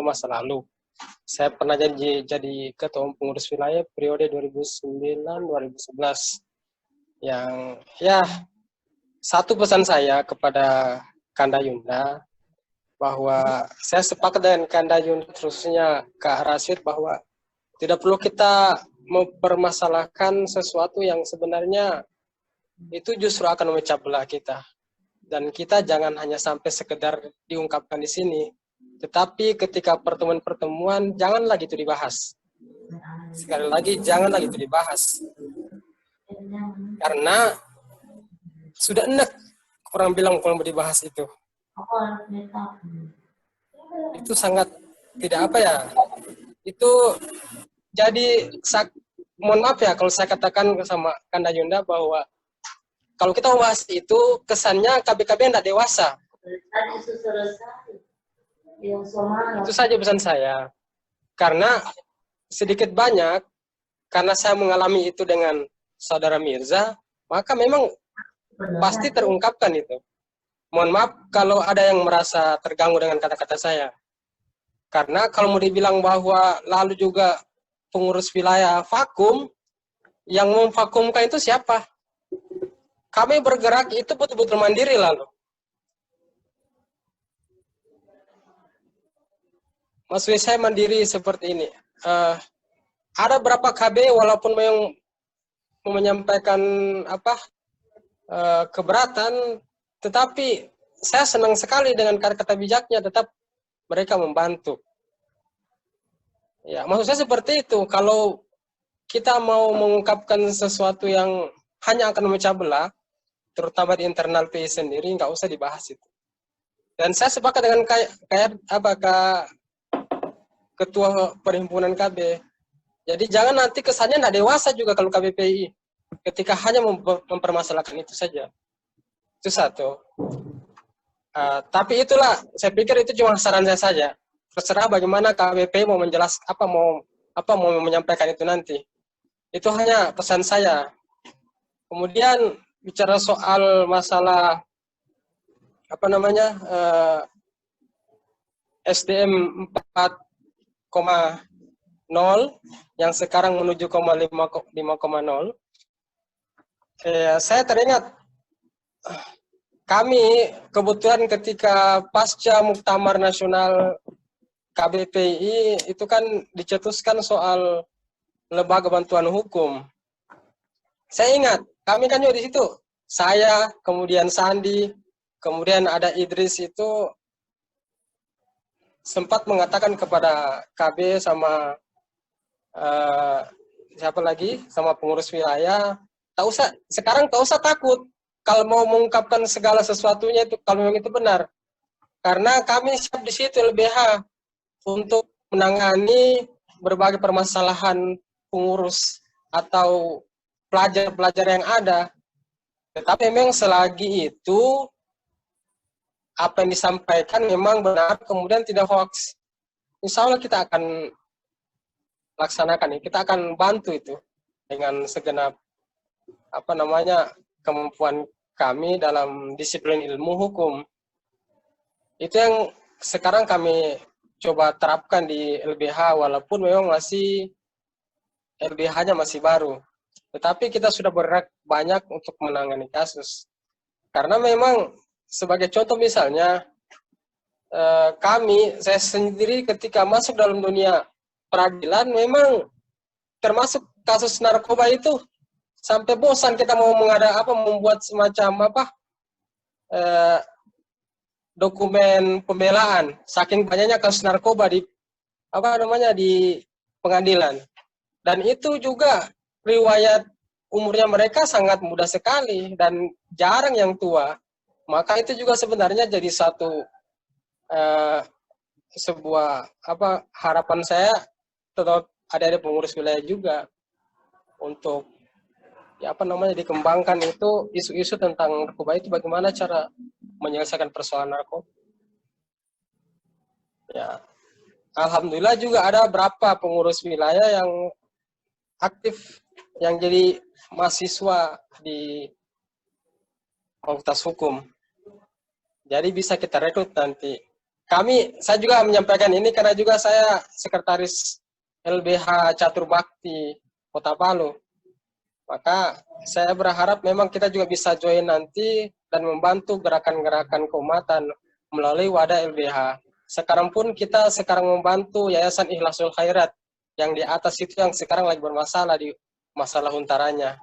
Karena itu, kenapa tidak juga pengurus juga kita bisa saling membantu nanti untuk penanganan kasus pelajar-pelajar, khususnya narkoba. Saya pikir itu, mohon maaf, saya sampaikan kepada Kadayuda semua apabila kata-kata saya juga kurang berkenan. Mohon maaf sekali lagi, karena itu juga yang kami rasakan selama ini. Mohon maaf, saya sampaikan sama Kak Rasid,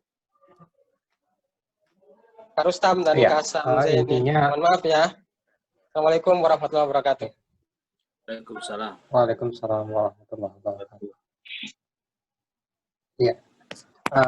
Intinya kita sepakat ya, untuk kedepannya mungkin diskusi-diskusi yang semacam ini perlu kita laksanakan secara rutin, dan kalau perlu isu-isu yang berkaitan dengan masalah khilafiyah dan lain-lain sebagainya itu tidak perlu lagi kita angkat. Ya, kalau mengutip bahasanya saudara Dadang tadi, kira-kira persamaan apa yang ada di antara kita yang mungkin itu bisa lebih dilakukan kita sebagai keluarga besar pelajar Islam Indonesia. Oke, saya pikir ini sudah mau ini lagi nih, sudah mau off lagi nih, sudah mau 45 menit Ya, yang ke ditutup saja. Jadi mohon maaf kepada Kanda Yunda semua dan kepada adik-adik sekalian yang mungkin ingin menyampaikan undek-undeknya pada malam hari ini, tetapi karena keterbatasan waktu maka pertemuan ini malam hari ini harus kita usaikan sampai di sini. Tetapi mudah-mudahan dalam hitungan beberapa minggu ke depan kita bisa bertemu lagi. Kalau menurut soalnya kalau ini dengan diskusi yang lebih fokus, nanti teknisnya kita akan bicarakan melalui forum grup WAKB gitu ya. Jadi itu saja mungkin yang saya sampaikan. Saya sebagai moderator pada malam hari ini, Muhammad Ahmad, mengucapkan minal aidin wal faizin, mohon maaf lahir dan batin kepada Kanda dan Yunda semua. Dan saya kira cukup sekian. Kita akhiri pertemuan kita pada malam hari ini. Assalamualaikum warahmatullahi wabarakatuh. Waalaikumsalam warahmatullahi wabarakatuh.